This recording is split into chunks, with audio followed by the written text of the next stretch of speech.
Kev, tell everyone why you started Kit Mask. Well, manually masking Canopy sucks, and somebody had to step in to save those countless kits from the shelf of doom.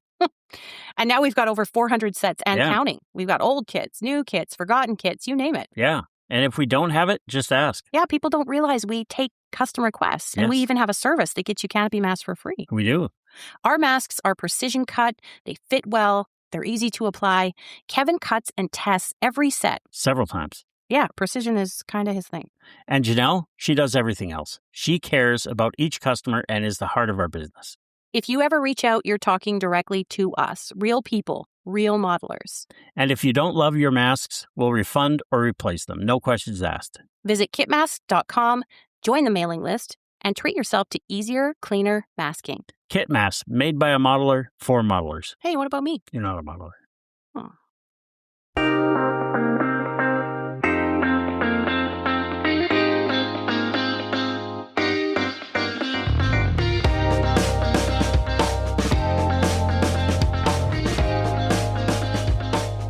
Folks, welcome to the March edition of the 12-Minute Modelsphere. Dave, how you doing?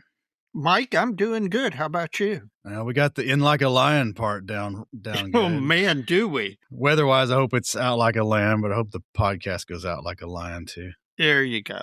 We're getting a good start. Yep. And we got some good stuff coming up in March, too. Yes, we do. God, can you believe it's already March? Well, it is. It's already March, man. Unfortunately, we still haven't made it anywhere. No, we haven't. I was hoping to get to Columbus, but unfortunately, some family stuff and some weather stuff combined, and That's right. I wasn't able to make it. But the good news is we got Heritage Con coming up. That's right. We're going to be at Heritage Con on Sunday, March 29th at the Canadian Warplane Heritage Museum in Hamilton, Ontario, Canada. And we're looking forward to this. I got to tell you, my anticipation of this show is second only to the Nationals. It's a great show in a great location with great vendors and great models.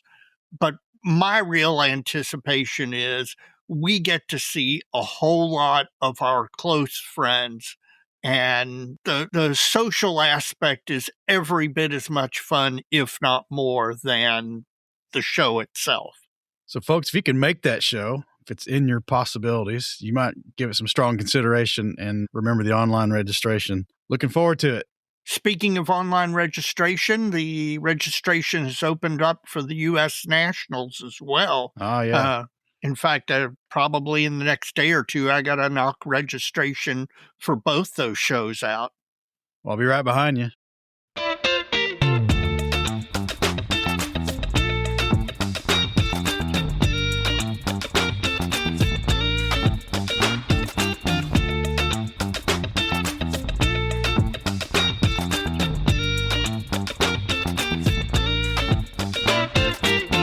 Well, folks, we got 2 episodes coming up in March. We got episode 159 and 160. 159 is going to be really interesting, I think. It's going to be going from AI to 3D print with our friend Jake McKee from Austin. This is real interesting. Why don't you give people a little preview of how this came about?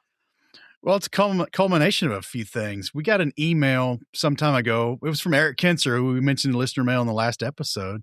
Was wondering if this was possible. He'd been to some railroad function and bought the Revell static model of the UP Big Boy and was trying to get some figures to build basically a little small diorama of the thing on display with all these people around it. And he was wondering if he could use AI prompts to generate these figures without any indication that he'd actually tried it yet. Well, then not long after that, I got online and I gave it a quick consideration, a little quick investigation, and just with some really basic knocking around with some AI prompts, I got some things that were probably 75, 80% there. Maybe not quite that much, 60%, 70% maybe. But given the time I'd put into it, it was pretty impressive how far the first pass actually went. Fast forward to now, I was talking to Jake not too long ago and talking about one of his projects, and he's got something going on now, and he's just one of the most tech-forward modelers I've had any kind of real substantive interaction with. He's put a lot of things into practice. He's doing some laser cutting. He's doing 3D print. in a couple different forms. And now he's doing this. And it looks like Jake is actually pulling this off in, I think, 35th scale. And we're going to go into how he's doing this and the tools he's using and the scope of the results he's getting. And just really curious about this. Yeah, this is fascinating to me. When you and I started talking about this behind the scenes, I was all for getting him on, and I want to hear about this. I think there's a lot of 3D print stuff coming down the pike, and that's weird to say considering how much has already come down the pike, but I think it's nothing compared to what's coming. Well, this is not the print aspect of it. He's going from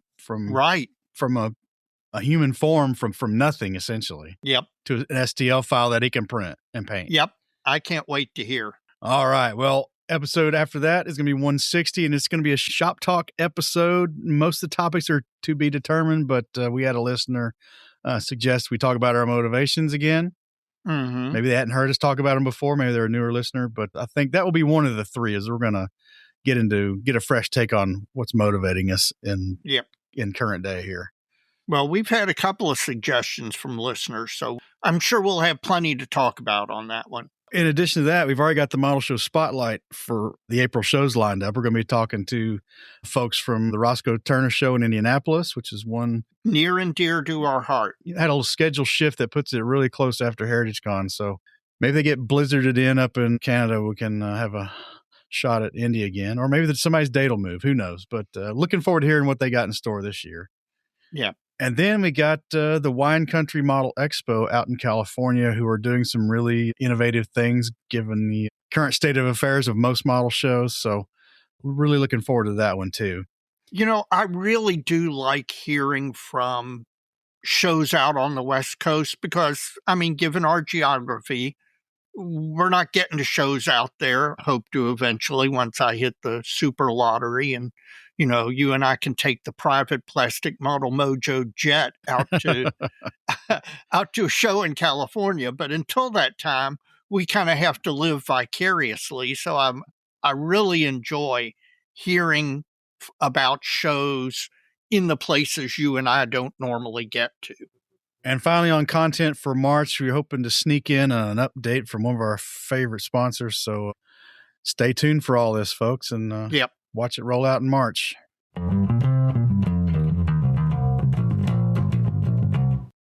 Mike, the dojo is hopping, man. It has. It seems like in the last, 6-7 months.